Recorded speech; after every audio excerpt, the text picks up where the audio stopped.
नमस्कार विद्यार्थियों, एक बार फिर से आपके अपने YouTube चैनल md.edu.insight पर हार्दिक अभिनंदन और स्वागत करते हैं। प्यारे विद्यार्थियों, आज कक्षा 12 राजनीति विज्ञान का जो चैप्टर नंबर 2 है सत्ता के समकालीन के अंदर, उनका एक अगला भाग लेकर के हम आपके सामने उपस्थित हैं। प्यारे विद्यार्थियों, आज से पहले जो पिछले की जो क्लासें गई थी और उनके और आज की क्लास के बीच में थोड़ा सा डिफरेंस जरूर हुआ है, थोड़ा अंतराल लगा है। लेकिन प्यारे विद्यार्थियों, मैं आपको रिपीट करवा देता हूं कि इसमें हमने सत्ता के जो समकालीन के अंदर है उसमें हमने कुछ समूह देखे और कुछ देश देखे। यानी कि कुछ समूह में हमने यूरोपियन संघ को देखा और देशों के रूप में अपने देखे, यूरोपियन संघ और आसियान को पढ़ा हमने। और जो बाकी जो समूह हैं वो हमारे सिलेबस में नहीं है, इसलिए उनका अध्ययन हमने नहीं किया। और उसके बाद में एक पार्ट आता है जो सत्ता के समकालीन के अंदर बनने वाले जो देश हैं उनकी चर्चा करते हैं। तो उन देशों में हम चर्चा करेंगे आज चाइना की। किसकी बात करेंगे? चीन की बात करेंगे। विद्यार्थियों, चीन जो हमारा एक पड़ोसी राष्ट्र है, जिसके बारे में विचारधाराएं आम जनमानस में अलग अलग तरह की विचारधाराएं हैं। लेकिन प्यारे विद्यार्थियों, हम उन जनमानस की विचारधाराओं से अलग हट करके हम विषय से संबंधित बात करने वाले हैं। और विषय से संबंधित अगर बात करें तो विद्यार्थियों, चीन क्या था और अब क्या है, यानी कि चीन किस परिस्थिति में इससे गुजरा है और आज जिस स्थिति में है वो वहां तक कैसे पहुंचा है। तो प्रारंभ में हम चीन का जो प्रारंभिक जो स्तर है उसकी बात करते हैं। क्योंकि जब जैसे हमें भारत को आजादी मिली थी उस समय चीन अपना एक पड़ोसी राष्ट्र जो था उसके साथ में जो संबंध कैसे थे उसके बारे में हम चर्चा बाद में करेंगे। लेकिन चीन किस स्थिति में था उस समय की बात करते हैं हम। तो चीन की बात करें तो 1950 के दशक में जो चीन था, 1950 के दशक की अगर बात करें उस समय चीन की स्थिति कैसी थी? उस समय चीन की स्थिति कैसी थी कि चीन में क्या हुआ, 1949 में माओ जो एक स्थानीय नेता है उसके नेतृत्व में साम्यवादी जो क्रांति थी, साम्यवादी क्रांति के बाद की बात करते हैं, उसमें चीन को जनवादी गणराज्य का बना लिया। किसके नेतृत्व में? माओ के नेतृत्व में 1949 में जो चीन जो था उसको साम्यवादी जनवादी गणराज्य बना लिया। यानी कि इसने साम्यवाद को अपनाया। 1949 में इसने साम्यवाद को अपना लिया। और सोवियत जो प्रणाली थी, क्योंकि साम्यवादी जो प्रणाली थी वो किसकी थी? सोवियत संघ की। और सोवियत संघ का विघटन जब बाद में हो जाता है तो इस चाइना ने क्या किया कि उससे पहले 1949 में उन्होंने क्या किया, जो सोवियत प्रणाली थी जिसमें साम्यवादी अर्थव्यवस्था को अपना रखा था, उसी अर्थव्यवस्था को चीन ने अपने एडॉप्ट कर लिया, यानी कि अपना लिया। तो चीन अब 1949 की अगर बात करें तो उसके बाद वो साम्यवादी देश बन जाता है, साम्यवादी अर्थव्यवस्था को फॉलो करने वाला देश बन जाता है। तो विद्यार्थियों, चीन ने साम्यवाद से पहले किसमें था? वो चीन था, वो पूंजीवादी दुनिया का सदस्य था, यानी कि पूंजीवादी दुनिया से उसके रिश्ते थे। यानी कि अमेरिकन जो पॉलिसी थी उस पॉलिसी को बिलोंग करता था चाइना। लेकिन उन्होंने क्या कर दिया, उस जो पूंजीवादी जो दुनिया थी उससे अपना रिश्ता तोड़ लिया। और जैसे पूंजीवादी दुनिया से रिश्ता तोड़ लेता है तो अब वो क्या होता है कि अलग थलग हो जाता है, यानी कि रिश्ता तोड़ करके वो साम्यवादी देश बन जाता है। और साम्यवादी देश बन गया, लेकिन क्या होता है कि चीन एक आर्थिक रूप से कमजोर देश था। उस समय उन्होंने साम्यवाद को तो अपना लिया, लेकिन आर्थिक दृष्टि से देखें तो वो कमजोर देश था। और कमजोर देश होने के कारण उसके पास में अपना जो संसाधन जितने भी थे उनके अलावा जो गुजारा करने के लिए कोई विकल्प नहीं था। यानी कि जितने संसाधन उसके पास में हैं उसी संसाधनों पर वो डिपेंडेंट हो गया, यानी कि उन्हीं पर निर्भर हो गया, उन्हीं से अपना गुजर बसर करना पड़ रहा था। क्योंकि उन्होंने जो पूंजीवादी दुनिया से उससे रिश्ता तोड़ लिया और नई तरीके से साम्यवादी देश बना। तो अब नए रिलेशनशिप को स्थापित करने थे, नई तरीके की जो अर्थव्यवस्था है उसमें वो शामिल हो गया था। तो इस प्रकार से वो थोड़ा सा पूंजीवादी से कटने के कारण अलग थलग हो जाता है और जो आर्थिक स्थिति है वो कमजोर थी और इसके कारण जो अपने खुद के संसाधन थे उसी पर वो डिपेंडेंट हो गया था। विद्यार्थी देखे हैं तो चीन का आर्थिक जो संसाधन थे वो बहुत सीमित मात्रा में थे उस समय। और उन्होंने क्या कर लिया, जो खेती से जो पूंजी मिलती थी, यानी कि खेती एक मुख्य संसाधन हो गया था उनका। और जो मुख्य संसाधन खेती था, तो खेती से जितनी भी पूंजी आती थी उस पूंजी को उन्होंने क्या किया कि उद्योगों में लगाना शुरू कर दिया। यानी कि उद्योगों में वो पूंजी है वो लगा दी उन्होंने, क्योंकि नए उद्योग स्थापित करना प्रारंभ कर दिया था उन्होंने। और चीन के पास आर्थिक स्थिति कमजोर होने के साथ साथ उसके पास में जो विदेशी मुद्रा का भंडार था वो भी सीमित मात्रा में थे। विदेशी मुद्रा थी वो भी कम मात्रा में थी और कम थी।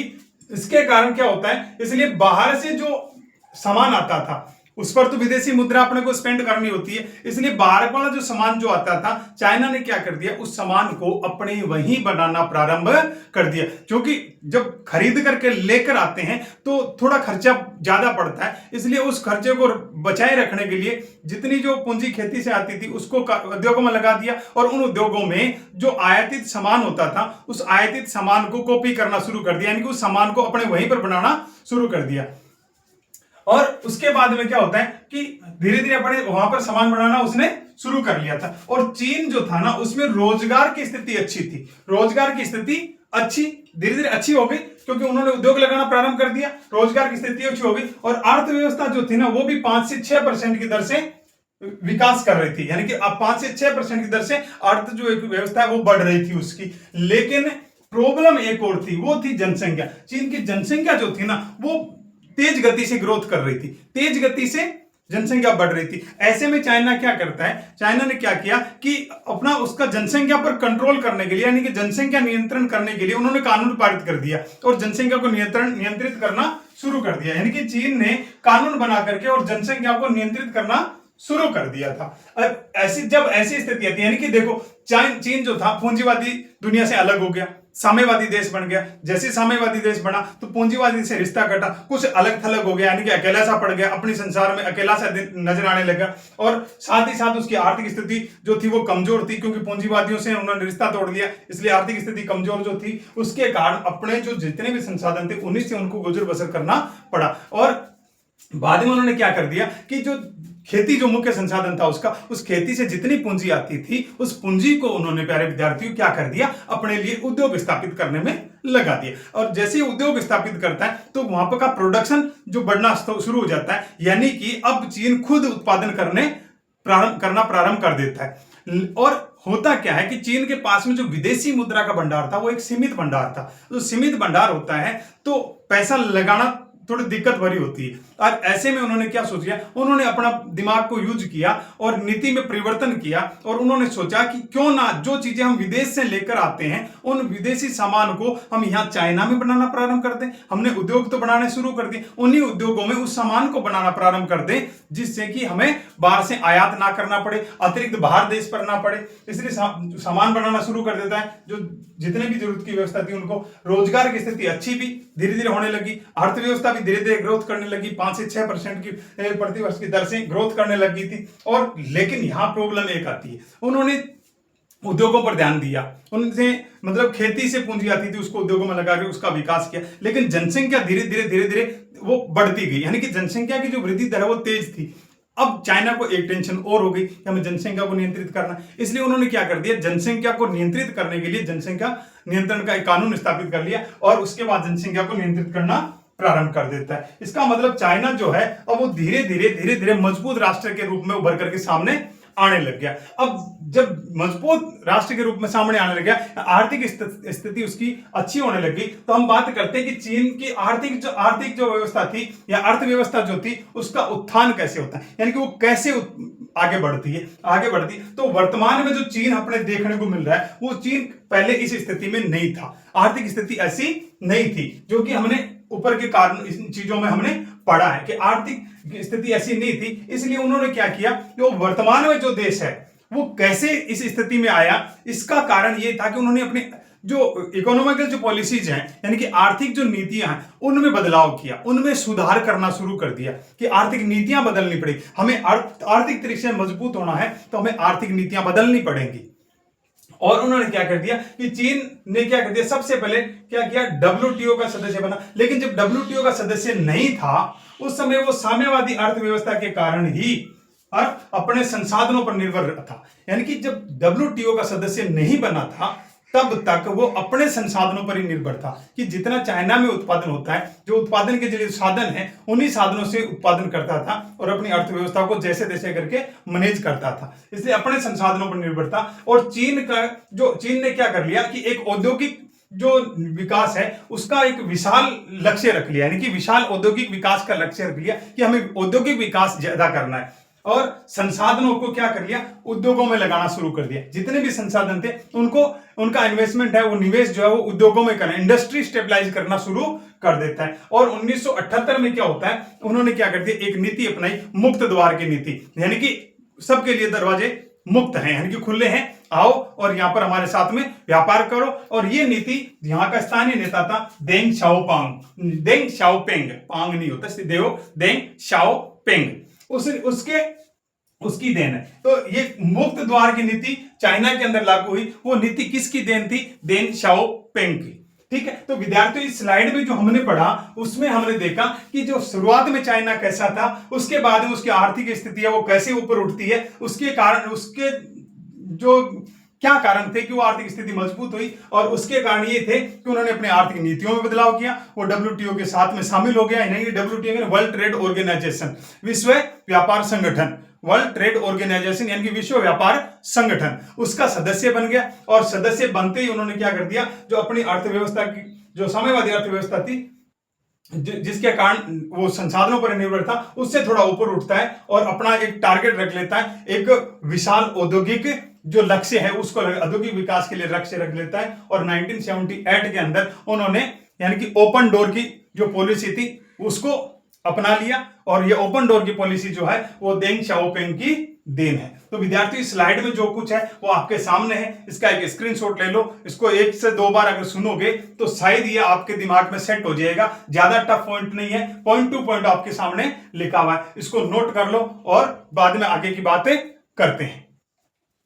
तो विद्यार्थियों पीछे की जो स्लाइड हमने देखी, उस स्लाइड में हमने चाइना का जो प्रारंभिक जो स्तर था उसको हमने देखा, और उसके बाद में उसका जो उत्थान है उसको हमने देखा। तो विद्यार्थियों जैसे कि जो पीछे का जो उत्थान की अगर बात कर रहे थे, उस उत्थान की को देखें तो चाइना 2040 तक अमेरिका से भी आगे निकल सकता है। अमेरिका जो है ना, अमेरिका से भी आगे निकल सकता है। ठीक है बेटा, तो यानी कि 2040 तक आते आते शायद तक अमेरिका पिछड़ जाए चाइना के सामने, ऐसी स्थिति चाइना ने अपनी कायम कर ली।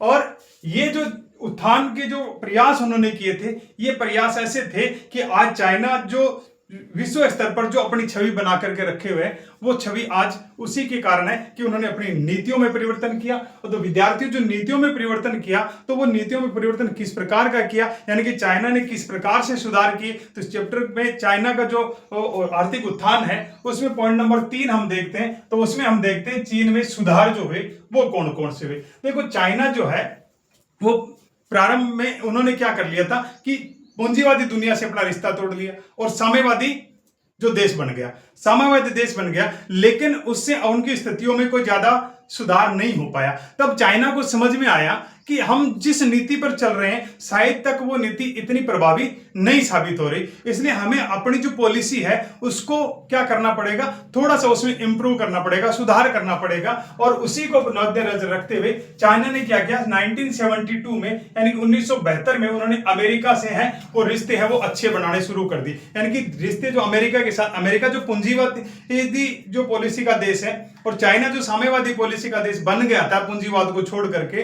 जिसके कारण वो पिछड़ रहा था, धीरे धीरे इतना विकास नहीं कर पा रहा था। अब उसको समझ में आया कि हमें पूंजीवादी देशों के साथ में रहना चाहिए, इसलिए उन्होंने क्या कर दिया, अमेरिका के साथ रिश्ते बेहतर कर लिए। और उन्हीं की वजह से उन्होंने क्या कर लिया कि राजनीतिक और आर्थिक जो संबंध है वो उनके साथ बनाने प्रारंभ कर दिए। तो चाइना ने अमेरिका के साथ 1972 से क्या कर दिया, अपने रिश्ते बेहतर किए और राजनीतिक और आर्थिक जो संबंध है वो उन्होंने बनाने प्रारंभ कर दिए अमेरिका के साथ। विद्यार्थियों बाद में देखो क्या होता है, तो 1973 के अंदर एक व्यक्ति आता है चाउ एन लाई, एक व्यक्ति आता है चाउ एन लाई। उसने क्या किया कि 4 क्षेत्रों को चुना। इन 4 क्षेत्रों में क्या करना, हमें आधुनिकीकरण का प्रस्ताव दिया उन्होंने कि इनमें आधुनिकीकरण करना है। यानी कि ये जो 4 क्षेत्र ऐसे जो हमारे देश की जो अर्थव्यवस्था है उसको मजबूती प्रदान कर सकते हैं, इन चारों क्षेत्रों में इनका आधुनिकीकरण करना चाहिए। और वो 4 क्षेत्र कौन से थे जो चाउ एन लाई ने अपने प्रस्ताव में रखा था, और वो 4 क्षेत्र थे। पहला था कृषि, यानी कि कृषि का आधुनिकीकरण करो।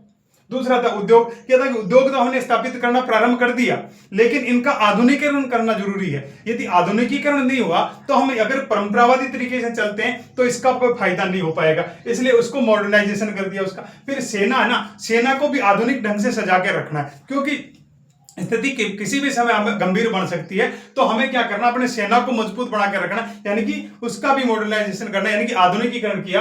और फिर विज्ञान और जो प्रौद्योगिकी है ना, साइंस और टेक्नोलॉजी है, उसको डेवलप करने के लिए भी उन्होंने बोला। तो ये चार जो प्रस्ताव जो थे, कृषि, उद्योग, सेना, विज्ञान और प्रौद्योगिकी में आधुनिकीकरण के प्रस्ताव दिए थे, चाउ एन लाई ने 1973 में दिए थे।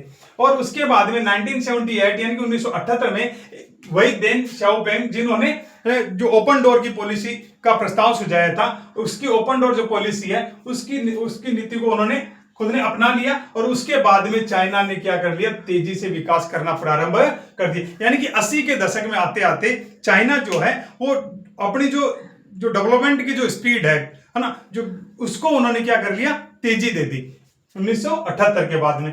और बाद में क्या होता है कि जैसे कि जो सोवियत संघ का विघटन हुआ था, उस समय शॉक थेरेपी को अपनाया गया था, शॉक थेरेपी को अपनाया गया था। चाइना ने ऐसा कुछ नहीं किया, भाई शॉक थेरेपी नहीं अपना सकते, यानी कि झटका देकर के इलाज अपने को नहीं करना। हमें क्या करना है, हमें इलाज करना धीरे धीरे, यानी कि अपनी परिस्थितियों में सुधार तो करना है, लेकिन आमूलचूल परिवर्तन नहीं करना। हमें अचानक कोई विस्फोट नहीं करना इस तरह का कि हमें अचानक एक बार तो अच्छे से नजर आए, लेकिन बाद में धीरे धीरे वो फ्लॉप होता जाए। उन्होंने क्या किया, शॉक थेरेपी को नहीं अपनाया, और अपने जो क्या नाम उसका अर्थव्यवस्था है उसको एक चरणबद्ध तरीके से, यानी कि स्टेप टू स्टेप उस अपने जो अर्थव्यवस्था उसको खोलना प्रारंभ किया। अपनी अर्थव्यवस्था को धीरे धीरे एक one by one step to step उन्होंने आगे बढ़ाया। और उसमें अगर देखें तो 1982 में उन्होंने क्या किया, खेती का निजीकरण कर दिया।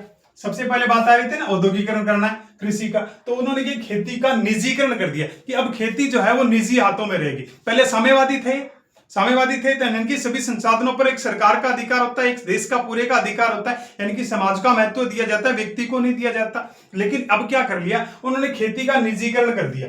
ठीक है, दूसरी बात उन्होंने क्या किया, 1998 में उन्होंने उद्योगों का भी निजीकरण कर दिया, इनको भी लागू कर दिया। और फिर उद्योगों का निजीकरण लागू करने के साथ साथ में उन्होंने क्या, सेज स्थापित कर लिए। सेज यानी कि स्पेशल इकोनॉमिकल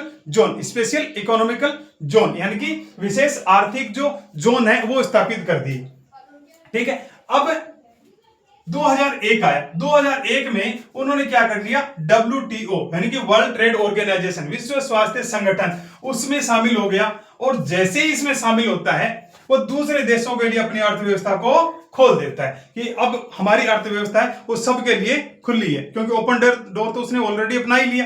तो अब दूसरे देशों के लिए अपनी अर्थव्यवस्था को उन्होंने खोल दिया। और ये जितने कदम उन्होंने उठाए, जितने भी कार्य किए, ये सारे के सारे एक महत्वपूर्ण चेंजेस थे, इंपॉर्टेंट जो उसमें चेंजेस थे, यानी कि महत्वपूर्ण जो बदलाव आए, उन बदलावों के कारण ही चाइना आज विदेशी जो मुद्रा का एक विशाल भंडार रखता है। यानी कि चाइना के पास जो विदेशी मुद्रा का विशाल भंडार है, ये उनकी जो नीतियों में परिवर्तन आया, उन परिवर्तन के कारण हो पाया। और आज की स्थिति है कि अपने जो इन बदलावों के कारण जो विदेशी भंडार का कलेक्शन उन्होंने किया है, और उसी के बदौलत ये दूसरे देशों को अपने में निवेश करने के लिए आकर्षित करता है, यानी कि दूसरे देशों में निवेश करता है। यानी कि पहले तो खुद बुला रहा था, यहां पर आओ, ओपन डोर किया था, अब खुद दूसरे देशों में अपनी पूंजी है वो निवेश करने लग गया। तो इस प्रकार से यदि इन चीजों को देखें तो चाइना 1950 से लेकर के और 2001 तक आते आते, यानी कि पीछे के जो 50 वर्ष का जो उन्होंने देखा था, 1949 से अगर चर्चा की तो हमने